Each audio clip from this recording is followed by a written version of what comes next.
ഈശോ മിശിഹായ്ക്ക് സ്തുതിയായിരിക്കട്ടെ. ഞാൻ മാണിപ്പറമ്പിലച്ചൻ. അക്വാപെന്തത്തയിലെ വിശുദ്ധ ഫ്ലാവിയൻ ഒരു കുടുംബം അങ്ങനെ തന്നെ പുണ്യവാന്മാരുടെ പട്ടികയിൽ വിടുക. എന്തൊരു ഭാഗ്യമാണത്. വിശുദ്ധ ബിബിയാനയുടെ അപ്പൻ, വിശുദ്ധ ദമേത്രിയയുടെ അപ്പൻ, അതാണ് ഈ ഫ്ലാവിയൻ. ബിബിയാന, ദമേത്രിയ, ഈ രണ്ടുപേരുടെയും അപ്പനാണ് വിശുദ്ധ ഫ്ലാവിയൻ. കല്യാണം കഴിച്ച് ഫ്ലാവിയൻ കല്യാണം കഴിച്ചത് ഡഫ്രോസ ഓഫ് അക്വാപെന്തത്തെ എന്ന ആളെയാണ്. ആളും വിശുദ്ധയും. അപ്പോൾ ഭർത്താവും ഭാര്യയും മക്കളും ഒക്കെ വിശുദ്ധർ. റോമാ സാമ്രാജ്യത്തിലെ ഒരു പ്രീഫക്റ്റായിരുന്നു ഈ ഫ്ലാവിയൻ. എന്നാൽ ക്രൈസ്തവ വിശ്വാസം ത്യജിച്ച ഒരാളുണ്ടായിരുന്നു, ജൂലിയൻ. ആ ജൂലിയൻ ഫ്ലാവിയനെ ഒരു അടിമയെന്ന് ഇങ്ങനെ നെറ്റിയിൽ തന്നെ ഇങ്ങനെ ഇല്ലയോ എന്താ പറയുക വരച്ചു, കോറിയിട്ടു. അതായത് ക്രിസ്ത്യാനിയായി ഇരിക്കുന്നതിൻ്റെ പേരിൽ ഫ്ലാവിയനെ ക്രൈസ്തവ വിശ്വാസം ഉപേക്ഷിച്ച ഒരാളാണ് ജൂലിയൻ. വിശ്വാസത്യാഗം സംഭവിച്ച ഒരാൾ. അയാൾ ഈ ഫ്ലാവിയനെ അടിമയാണെന്ന് ഈ നെറ്റത്ത് തന്നെ കോറിയിട്ടു, മാംസത്തിൽ കോറിയിട്ടു, ക്രിസ്ത്യാനിയാന്ന ഒറ്റ കാരണം കൊണ്ട്. എന്നിട്ട് അക്വാപെന്തത്തെ എന്ന് പറയുന്ന സ്ഥലത്തേക്ക് ഈ നാട് കടത്തി. ഇറ്റലിയിൽ ടസ്കനിയിലുള്ള സ്ഥലമാണ് അക്വാപെന്തത്തെ. അതുകൊണ്ടാണ് ഫ്ലാവിയൻ ഓഫ് അക്വാപെന്തത്തെ എന്ന് അദ്ദേഹം അറിയപ്പെടുന്നത്. അവിടെ വെച്ച് രക്തസാക്ഷിയായിട്ട് മരിച്ചു.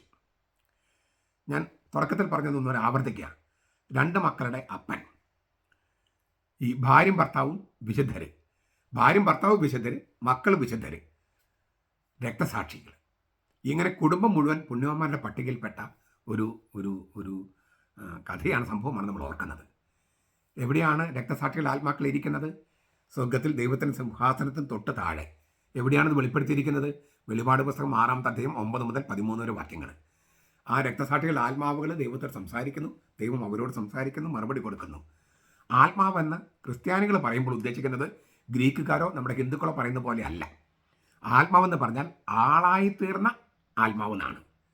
അതായത് ദൈവം സൃഷ്ടിച്ച ആത്മാവിന് ശരീരം കൊടുക്കുകയാണ് മാതാപിതാക്കൾ. അപ്പോൾ ആത്മാവ് ആളായിത്തീരും. അപ്പോൾ ശരീരത്തിൻ്റെ ഉയർപ്പിൽ നാം വിശ്വസിക്കുന്നു പറയുമ്പോഴും ആത്മാവിന് വേണ്ടി പ്രാർത്ഥിക്കണമെന്ന് പറയുമ്പോഴും ഒക്കെ നമ്മൾ ഉദ്ദേശിക്കുന്നത് ആൾക്ക് വേണ്ടിയെന്നാണ്. ആള് അല്ലാതെ ശരീരത്തിന് വേർപ്പെട്ട ഒരു ആത്മാവ് എന്ന അർത്ഥത്തിലല്ല. അത് ഗ്രീക്കുകാരുടെയും ഹിന്ദുക്കളുടെയും അർത്ഥമാണ് അവരങ്ങനെ ഉദ്ദേശിക്കുന്നത്. നമ്മൾ അങ്ങനെയല്ല. നമ്മൾ ആത്മാവെന്ന് പറയുന്നത് ആളെയാണ്. ശരീരത്തിന് ഉയർപ്പെന്ന് പറഞ്ഞാൽ ആളുടെ ഉയർപ്പാണ്, അല്ലാതെ ശരീരത്തിൽ നിന്ന് വേറിട്ടുപോയ ആത്മാവിൻ്റെ ഉയർപ്പ് മാത്രമല്ല. ഇത് നമ്മൾ വളരെ എന്താ പറയുക ആഴത്തിൽ നമ്മുടെ മനസ്സിൽ പതിയണം. പിന്നീട് നമുക്ക് ഈ മരിയൻ ധ്യാനത്തിൽ മരിച്ചവർക്ക് വേണ്ടിയുള്ള പ്രാർത്ഥനയെക്കുറിച്ച് ധ്യാനിക്കുമ്പോൾ നമുക്ക് കുറച്ചുകൂടി വിശദമായിട്ട് ഇതേക്കുറിച്ച് നമുക്ക് ധ്യാനിക്കാം. ഇക്കാര്യം നമ്മൾ ഓർക്കുക. രക്തസാക്ഷികൾ ഇരിക്കുന്നത് ദൈവത്തിൻ്റെ സിംഹാസനം തൊട്ട് താഴെ. അവർ ദൈവത്തോട് പ്രാർത്ഥിക്കുന്നു, സംസാരിക്കുന്നു, ദൈവം അവരോടും സംസാരിക്കുന്നു. നമ്മളും അനുദിനമുള്ള രക്തസാക്ഷിത്വമോ അല്ലാതെയുള്ള രക്തസാക്ഷിത്വം പറ്റി മരിച്ച് ദൈവത്തിൻ്റെ സിംഹാസനം തൊട്ട് താഴെ ഇരിക്കാനായിട്ട് നമ്മൾ മോഹിക്കണം. കർത്താവിനെ കാണാനും കർത്താവിനെ സംസാരിക്കാനുള്ള മോഹം നമുക്കുണ്ടാകണം. അതിന് നമ്മൾ ചെയ്യേണ്ടത് ക്രിസ്തുവിൻ്റെ വചനമനുസരിച്ച് ജീവിക്കുക, ക്രിസ്തുവിൻ്റെ വചനം പ്രഘോഷിക്കുക, മറ്റുള്ളവരുടെ ക്രിസ്തുവിനെ പറയുക. ഇതാണ് നമ്മൾ ചെയ്യേണ്ടത്. അപ്പോൾ തീർച്ചയായിട്ടും നമുക്കിങ്ങനെ രക്തസാക്ഷിയായിട്ട് ജീവിക്കുന്ന ഒരു അനുഭവം ഉണ്ടാകട്ടെ. നമ്മുടെ കർത്താവ് ഈശോ മിശിഹായുടെ കൃപയും പിതാവായ ദൈവത്തിൻ്റെ സ്നേഹവും പരിശുദ്ധാത്മാവിൻ്റെ സഹവാസവും നാം എല്ലാവരോടും കൂടി ഉണ്ടായിരിക്കട്ടെ, ഇപ്പോഴും എപ്പോഴും എന്നേക്കും. ആമേൻ.